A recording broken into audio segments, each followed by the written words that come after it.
हरियाणा में कार्य कर रही है और आज दिल्ली में एक नई नींव दिल्ली के साथ जुड़कर हरियाणा यूनियन ऑफ जर्नलिस्ट कार्य करने के लिए आगे अपने पदाधिकारी यहाँ पर तैनात कर रही है।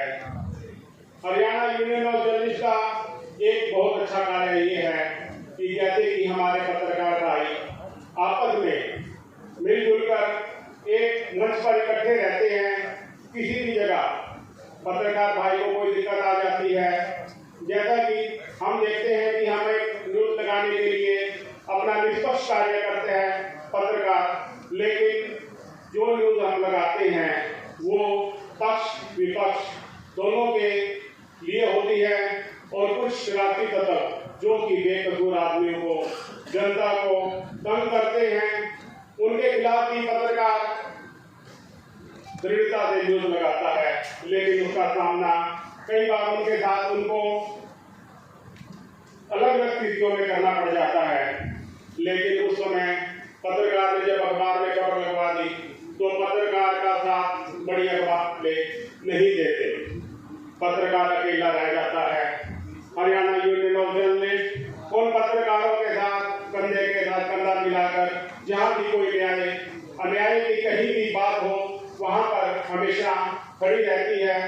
हरियाणा यूनियन ऑफ जर्नलिस्ट जिस तरह की पत्रकार भाइयों का एक विशेष पारिवारिक टूर भी निकालती है, जो कि आज करीब 5 से 6 साल हो गए हैं, जो कंटिन्यू हर साल जा रहा है, जिसके अंदर सरकार का भी बहुत सहयोग मिलता है। पीछे सरकार की ओर से 4 दस्ते करार। रिकॉर्डिंग नहीं हो रही प्रधान जी, रिकॉर्डिंग बंद।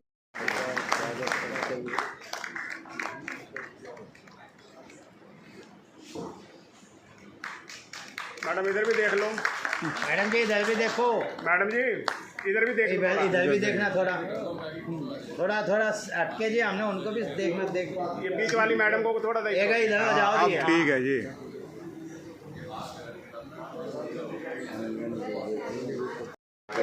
करते हुए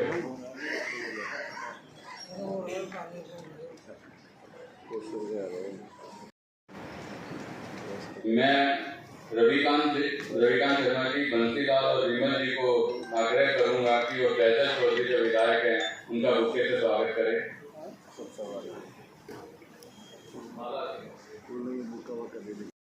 गोयल जी हैं, जय भगवान जी हैं, और कार्यपालिका की क्या हालत है वो भी आप सबकी है। तो ये चारों स्तंभ है देश के, वो आज कहीं ना कहीं अपना रास्ता भटक चुके हैं। ये कहने में मुझे कहीं कोई जरा सा भी संकोच नहीं है कि हर जगह चुनौती का सामना करना पड़ रहा है। लोकतंत्र के चारों स्तंभ डगमगा रहे हैं और उन पे सवाल है। मैं बात अगर विधायिका को करूं तो क्या विधायिका अपना सही रोल प्ले कर पा रही है? जवाब मिलता है नहीं। कार्यपालिका की बात करूं जिसमें हमारे अधिकारी कर्मचारी आते हैं, जवाब मिलता है नहीं। न्यायपालिका की बात करूं, बड़े अफसोस के साथ कहना पड़ रहा है, ऐसे निर्णय पिछले कुछ सालों में आए हैं जो निर्णय अपने आप सवालों के घेरे में है। और ये मैं नहीं कह रहा हूं, सिर्फ एक अदालत के फैसले पे ऊपर की अदालत की बड़ी तरह ये हो रहा है इस देश का। और पत्रकारिता की हालत आपसे अच्छा कौन जान सकता है? आज देश के तमाम बड़े पत्रकार, उन्होंने मेन स्ट्रीम मीडिया, जिसको इलेक्ट्रॉनिक मीडिया कहते हैं, बड़े बड़े चैनलों से विवश किया गया उनको छोड़ने के लिए, और यूट्यूब चैनल को चला के अपनी बात देश तक पहुंचा रहे हैं। मैं उनको सलाम करता हूं, नमन करता हूं उनकी पत्रकारिता। मूल बात क्या है? सच नहीं बोलना है। सिर्फ गुणगान करना है, अच्छी अच्छी बातें करना है। आप मेंबर ऑफ पार्लियामेंट हैं, सरकार का गुणगान कीजिए, बहुत अच्छा है। एमएलए है, गुणगान कीजिए, बहुत अच्छा है। सरकार के खिलाफ अगर कुछ बोल दिया, सवाल उठा दिया, तो आपसे बुरा कोई नहीं। पत्रकार है, दिन रात तारीफ कीजिए, बहुत बढ़िया है। लेकिन अगर आप पत्रकार होकर सरकार की किसी कार्य प्रणाली पे सवाल उठाते हैं, तो आपसे बुरा कोई नहीं। तो इसलिए सच बोलने का सबसे बड़ा संकट खड़ा हो गया है, सच लिखने का सबसे बड़ा संकट खड़ा हो गया है, सच दिखाने का सबसे बड़ा संकट खड़ा हो गया है। तो इसलिए अगर ऐसी विषम परिस्थितियों में भी आप अपने लेखनी के माध्यम से या अपने टीवी चैनल के माध्यम से या अपने यूट्यूब चैनल के माध्यम से समाज को आईना दिखाने का काम कर रहे हैं, तो सबसे पहले मैं आपको इस काम के लिए हृदय से बधाई देना चाहता हूं, आपका अभिनंदन करना चाहता हूं। मुश्किलें तो आती है। मैंने प्रधानमंत्री के खिलाफ नारा लगा दिया, मुझे पकड़ के जेल में डाल दिया, 6 महीने जेल में रखा कि संसद में नारा कैसे लगा दिया मैंने। लेकिन उन 6 महीनों में हर दिन जब मैं सुबह सोकर उठता था तो एक ही बात सोचता था, जिस दिन बाहर निकलूंगा सरकार के खिलाफ 10 गुना ज्यादा मजबूती और ऊर्जा के साथ अपनी बात कहूंगा और बोलूंगा, वही काम मैंने किया। क्योंकि मुसीबत तो आएगी, और मैं इस सरकार की बात नहीं कर रहा हूं, कोई भी सरकार सत्ता है, अगर उसके अंदर तानाशाही का आचरण है तो उस सरकार के रहते हुए आपको बहुत सारे काम करने में मुसीबत तो आएगी, परेशानी तो होगी। लेकिन हमेशा इस बात को याद रखिएगा, कभी इतिहास में कायरों को याद नहीं किया जाता है, बहादुरों को याद किया जाता है, जो विषम परिस्थितियों में लड़ते हैं, जूझते हैं, आगे बढ़ते हैं, उनको याद किया जाता है।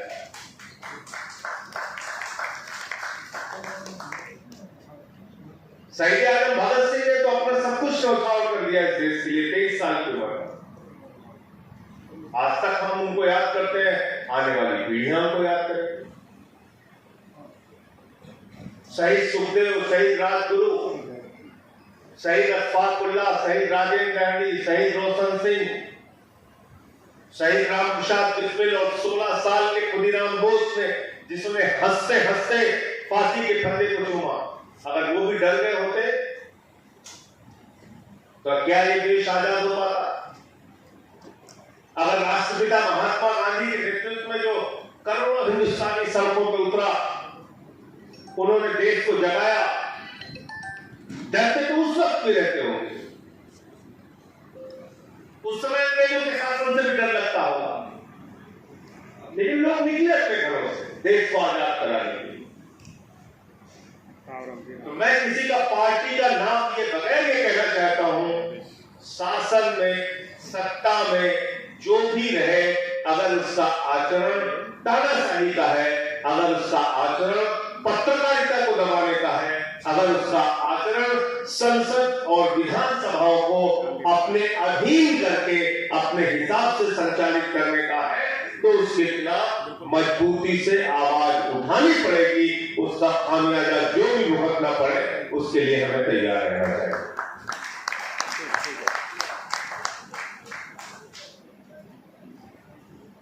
कार्यपालिका हो, न्यायपालिका हो, आज आप सोचिए ऐसी कोर्ट है जहां याचिकाकर्ता जाके कहता है, साहब आपके सामने सुनवाई नहीं करानी, मैं नाम नहीं लूंगा उस कोर्ट का। ये अविश्वास नहीं है तो क्या है? ये न्यायपालिका के प्रति अविश्वास नहीं है तो क्या है? जहां पे याचिकाकर्ता खुद कहता है आपके सामने सुनवाई नहीं करानी, और एक अदालत के फैसले के बारे में ऊपर की अदालत टिप्पणी करे। ये चिंता का विषय है। हमारी कुछ मजबूरियां हैं, कुछ सीमाएं हैं, कुछ मर्यादा है। न्यायपालिका के खिलाफ में नहीं बोलना चाहिए, हम बोलते भी नहीं, लेकिन जो जमीनी हकीकत है उससे ज्यादा दिन तक मुंह भी नहीं मोड़ा जा सकता। बड़े से बड़े क्रिमिनल हो, प्रभावशाली लोग हो, सत्ता से जुड़े हुए लोग हो, उन पर कोई कार्रवाई नहीं हो। तो आम आदमी पार्टी जिसका प्रभाव दिल्ली में है, पंजाब में तो जो है हमारी सरकारें हैं, हरियाणा में भी हम चुनाव लड़ रहे हैं, 5 सीटें हमारी गुजरात में भी आई और 14% वोट मिला है। 2 विधायक हमारे गोवा में भी है, 6.5% वोट वहां भी मिला है। हम अपना काम कर रहे हैं, पार्टी का विस्तार कर रहे हैं, लेकिन एक बात बहुत स्पष्ट है, जो मैंने रघु ठाकुर जी के चरणों में बैठकर राजनीति का कहना सीखा है, वो यही है कि कभी भी अन्याय के खिलाफ, जुल्म के खिलाफ, अत्याचार के खिलाफ चुप नहीं रहना है, लड़ते रहना है। उसके लिए जो भी जोखिम आपको उठाना पड़े उठाइए, क्योंकि राजनीति में हम लोगों को डॉक्टर ने नहीं बताया खाने के लिए, अपनी मर्जी से आए, अपनी मर्जी से रास्ता चुना है। आज अगर समाज के अलग अलग वर्गों को पीड़ित किया जा रहा है, अभी एक नया बिल आ गया वक्फ बोर्ड का बिल, उसकी जेपीसी का मैं मेंबर हूं। उस बिल को आप पढ़ेंगे आपको हंसी आएगी। ऐसे ऐसे कानून आप लेके आ रहे हैं जिससे समाज में दूरियां पैदा हो।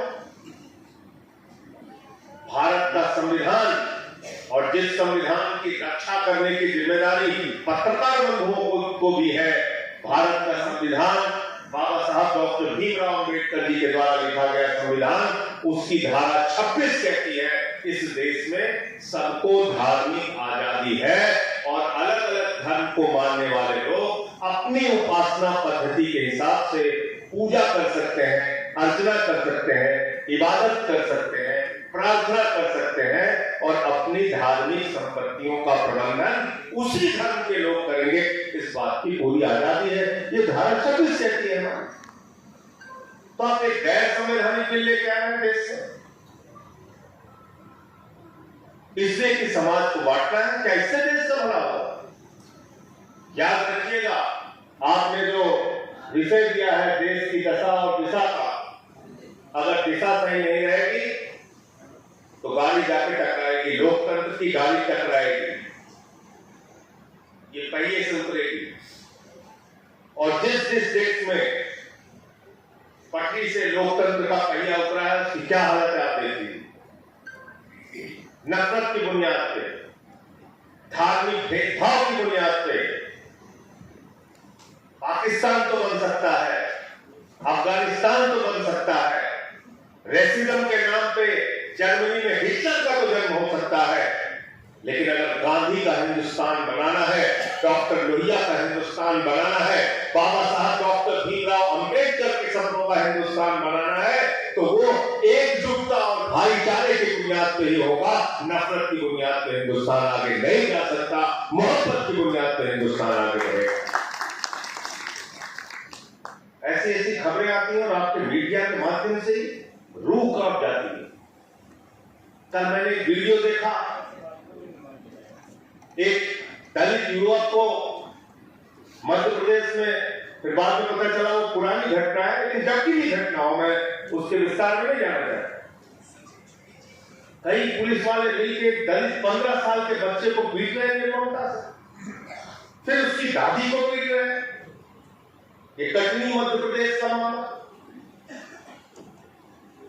और फिर एक महिला पुलिस की अधिकारी उस बच्चे को भी मार रही है और उसकी दादी को भी मार रही है। कहीं कोई नियंत्रण नहीं, कहीं कोई प्रशासन पे कोई अंकुश नहीं, जो चाहे जिसके साथ करे, किसी को अपमानित करे, किसी को भी जेल में डाले। पत्रकारों के साथ क्या होता है, वही खबर लिख दी जिसको पसंद नहीं आया, साहब को कॉलर पकड़ा, उठा के जेल में डाल दिया। तो बहुत सारे मुद्दे आपके अध्यक्ष जी ने मेरे सामने रखे हैं। कुछ ऐसी बातें हैं जो हमारी सरकार के रीमा शर्मा जी, अनीता जी से और नैन्सी जनेजा जी से आग्रह करूंगा कि वो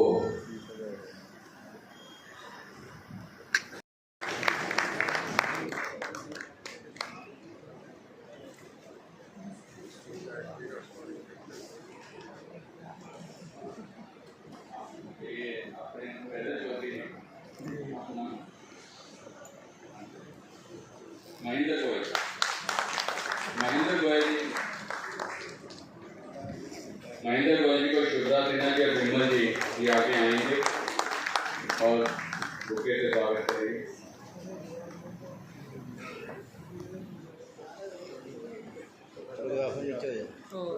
मैं बंसीलाल जी को आग्रह करूंगा और जो सचिन शर्मा और रसरी जी, रीमा जी, इनके आगे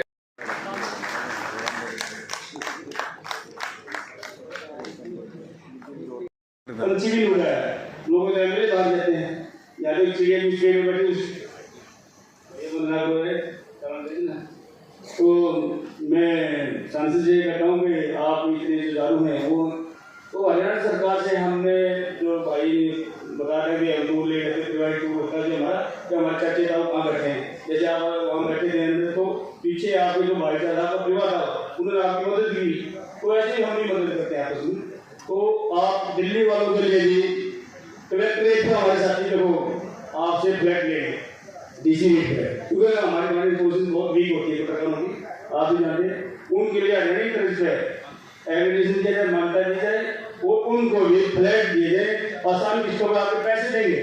तो मैं दिल्ली सरकार से ये डिमांड करता हूँ कि जो भी पत्रकार साथी हैं तो उनके पास ये कहेंगे उनको फ्लैट दिए जाए जो सरकारी रेट है और उसी किस्त भी देंगे, ये नहीं कि हम संसद जी बिल्कुल लेंगे तो वो इनको दिए जाए। दूसरी समस्या है कि जैसे आप प्राइवेट को हरियाणा गवर्नमेंट की तरफ से निकालते हैं, हम वो सारा फंडिंग हरियाणा गवर्नमेंट करती है, तो दिल्ली गवर्नमेंट भी दिल्ली गवर्नमेंट है, ऐसे गवर्नमेंट तो इन जमीन पत्रकार साथियों के लिए एक प्रकार की टूर के लिए जैसे मेरे भाई बोल लीजिए बता के बसें देगी तो ये भी व्यवस्था कर सकते हैं, ये होती है सरकार की व्यवस्था है तो ये नहीं करनी चाहिए।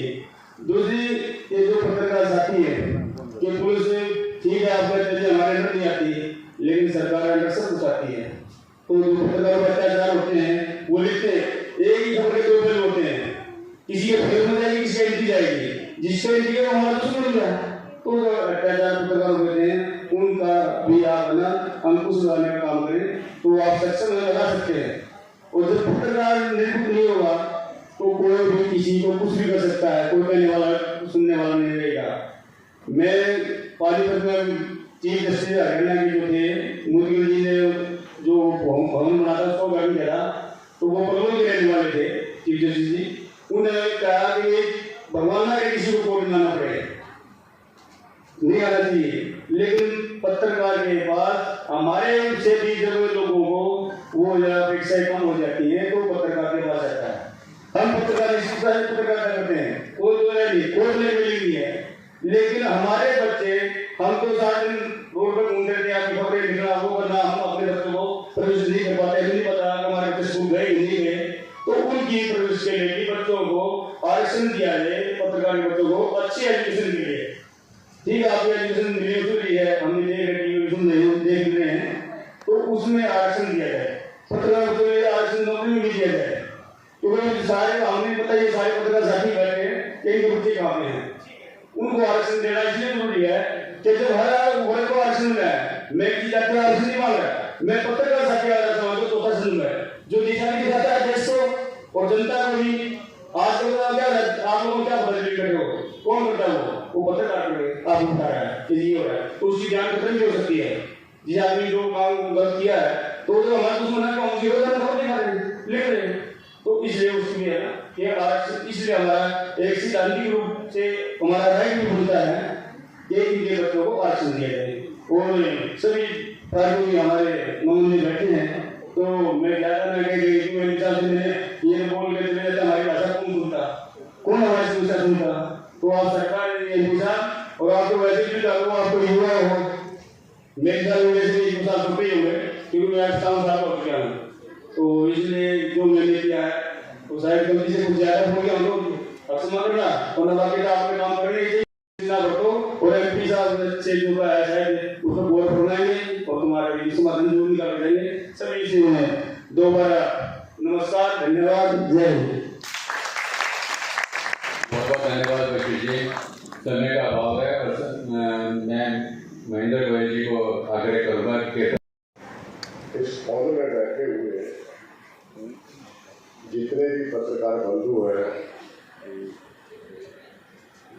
ये वाकई में अनोखे और आज की अध्यक्षता करे हुए रघु ठाकुर जी, जो संजय सिंह जी के गुरु हैं, इनके चरणों में मैं प्रणाम करता हूँ।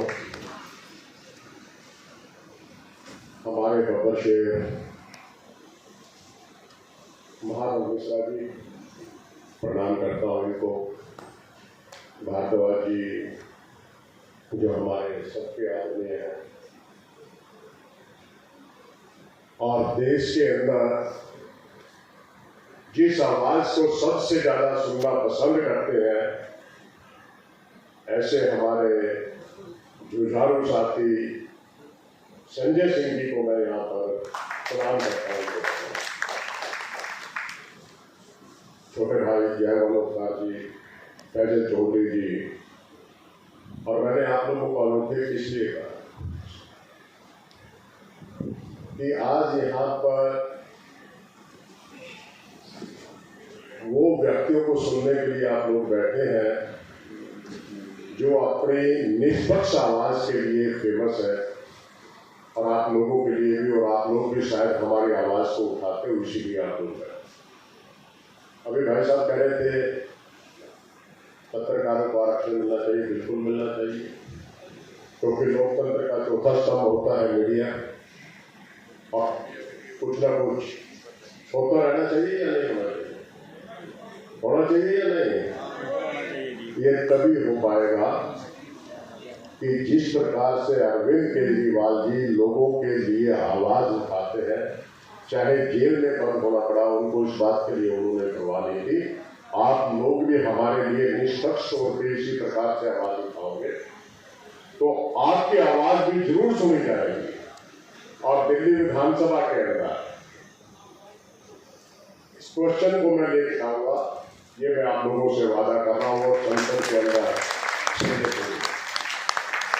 वो खुद अपने मुंह से बोलेंगे जो भी, लेकिन मुझे इस बात का पता है कि लोगों के हक की आवाज वो हमेशा उठाते रहे हैं।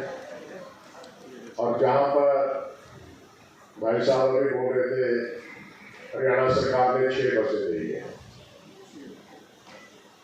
6 छोटो 7 हमारे से ले लो, हम घुमा देंगे। लेकिन निष्पक्ष आवाज के लिए आप लोग हमेशा उसको समर्थन देने की आप लोग पहल करोगे। कितने भी काम करते हैं ना, और मैं हरेंद्र भाई का शुक्रगुजार हूँ कि बार बार ये आते रहते हैं हमारे। हाँ, हमारी कमी है, उसको उजागर करो, कोई दिक्कत नहीं, लेकिन जहां पर हम अच्छे काम कर रहे हैं, अरविंद केजरीवाल जी यहाँ पर अच्छे काम कर रहे हैं, और कोई व्यक्ति अच्छा काम करा, हमारे लक्ष्य को दूसरे करे, उसी को आवाज उठा, हम पता करें हमारे पूरे वक्त में बोलो, लेकिन यह आवाज आपके निष्पक्ष तौर पर रहनी चाहिए। बहुत ज्यादा न कहते हो, क्योंकि संजय सिंह जी की इस समय लगातार 3 मीटिंग हो लगी है, क्योंकि मुझे पता है इससे पहले भी हम एक मीटिंग में इकट्ठा थे और उनको जाना है।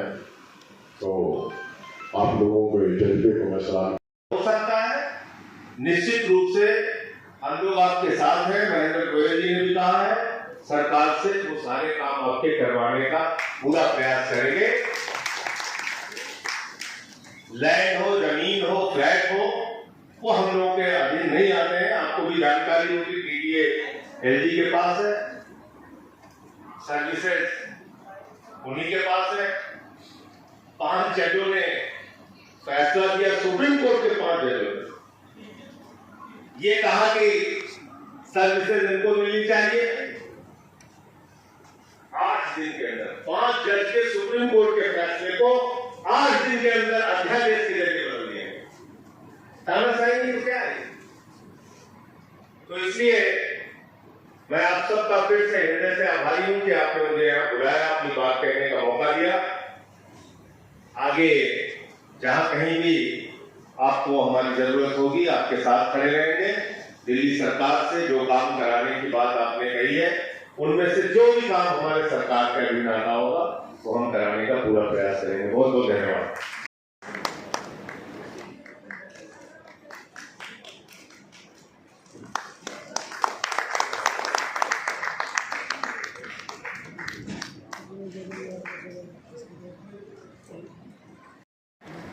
कि जो भी सत्ता में बैठ जाता है वो सबको अपना चाटुकार समझ बैठता है। लेकिन इसके बीच में भी कुछ पत्रकार, कुछ महान इंसान ऐसे हैं जो ना बिकते हुए, अपने परेशानियों को झेलते हुए एकाएक देश की समस्या को उठाते रहते हैं, देश की परेशानियों को बताते रहते हैं। तो जो पत्रकार बिक चुके हैं या इधर देश के लोकतंत्र की हत्या करने में शामिल हो चुके हैं, उन पत्रकारों का लोकतंत्र के अंदर कोई हिस्सा नहीं है। और जो पत्रकार ईमानदारी के साथ में अपनी आवाज उठा रहा है वो आज भी कायम है और हमेशा रहेगा। क्योंकि जितने भी शहीद होते हैं उन्हें याद किया जाता है, माफी मांगने वालों को नहीं। माफी मांगने वालों को देश पीछे छोड़ जाता है, उनका नाम कभी नहीं चल पाता। अगर देश के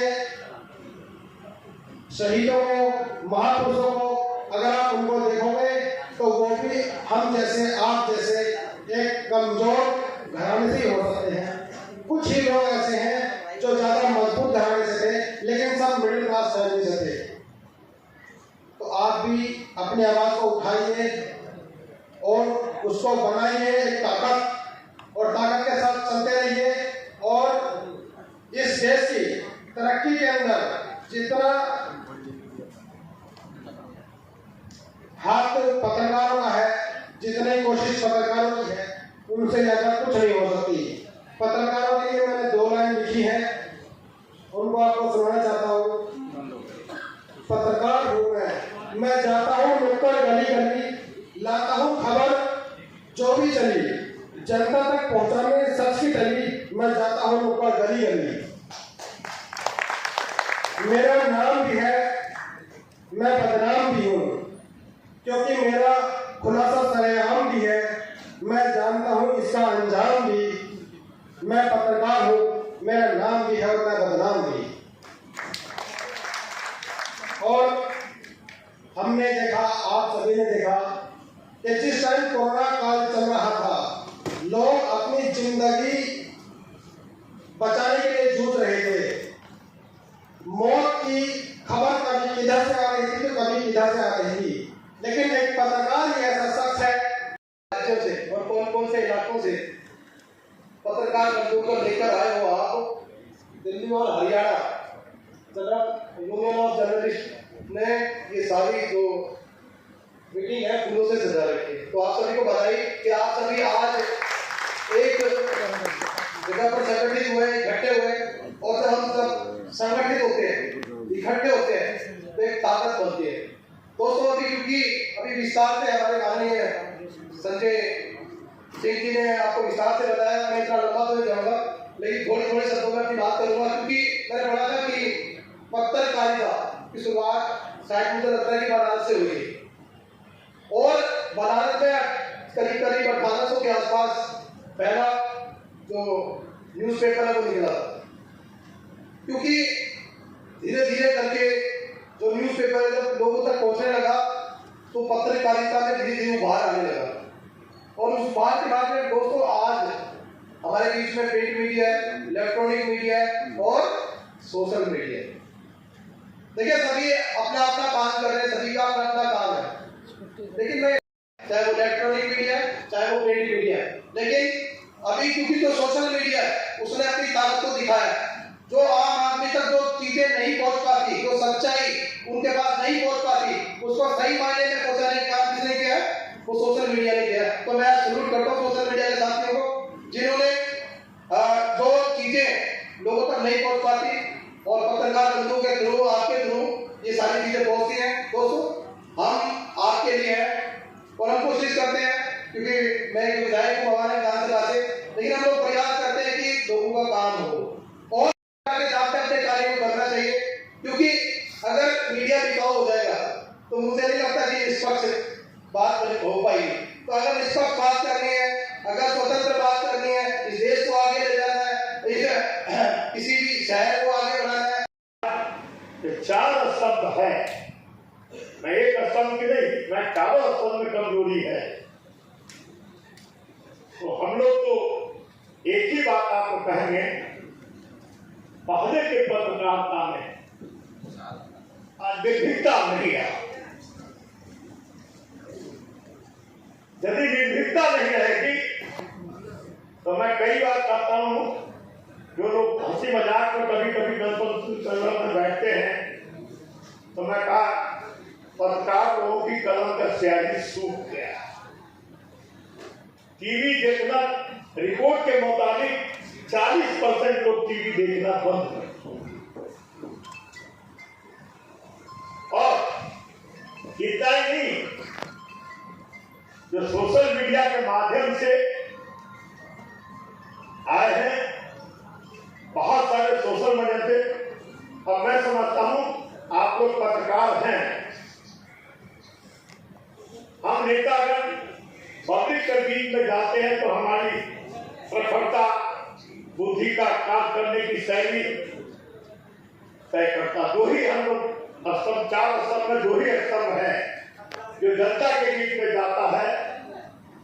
न ब्यूरोक्रेट जाता है, न जुडिशरी जाता है, लेकिन पत्रकार की लेखनी के माध्यम से पता चलता है, और नेता उस क्षेत्र में घूमता तो उनको पता चल उपस्थिति रहता है। लेकिन पत्रकार को आज अपने कलम की ताकत मुझे लगा भुला गया। मैं बड़ा स्पष्ट बोल रहा हूं, बुरा नहीं मानिएगा। आपसे लोग डरता था, पहले के पत्रकार से लोग डरता था, और ऐसा कोई महीना नहीं था कोई नेता हो सप्ताह में 15 दिन में बैठ के नेता के साथ, पत्रकार के साथ भावनात्मक हृदय की बात करता था। लेकिन आज तो लगता है हृदय की बात नहीं करें, पीछे कुछ शब्द तो नहीं लगा रखा है, कहीं बाहर तो जाकर तो बोल दीजिएगा। डर लगता है जो ऐसा बात करूं, कुछ हृदय की बात करूं, और हृदय की बात करूं कुछ पीछे। लगभग 20 साल पहले एक प्रोग्राम हुआ था बिहार के गवर्नर के यहाँ, वहाँ पुलिस, पब्लिक और प्रेस से बात हुई थी। उस वक्त मैंने कहा था, आज मैं दोबारा उस बात को ये कहना चाहता हूं कि प्रेस सियाह कागज की यह गिरवी कलम लफ्जों के सौदागर, क्या खूबसूरत आप लिखते हैं। अगर लिखते हैं, मैं आज भी अपने उन तमाम प्रिंट मीडिया के साथियों का, जब राजनीति में हम लोग छात्र की राजनीति से यूनिवर्सिटी के प्रेसिडेंट हुए थे, उस जमाने से 1986-87 से, तब से हमने जो देखा था कि मीडिया के प्रिंट मीडिया के साथियों में उस प्रिंट मीडिया ही हुआ करता था, और रेडियो और टेलीविजन का तो मामला था नहीं। अखबार और रेडियो के जरिए जो प्रचार और प्रसार हम लोगों के कार्यों का किया जाता था, उसका आज तक मैं कृतज्ञ हूँ। इसीलिए मैंने कहा था कि सियाह कागज की ये गिरवी कलम लफ्जों के सौदागर, और हुकूमत के किराए पर ये फन गाहे हुए अशर, दिस इज पुलिस, और दुखों का बोझ ये सहते हुए मासूम पैगंबर, दिस इज पब्लिक। कई पत्रकार हैं जिनके बारे में जानता हूँ कि जिन्होंने अपने लक्ष्य के लिए, अपने पत्रकारिता के लिए, अपने जीवन को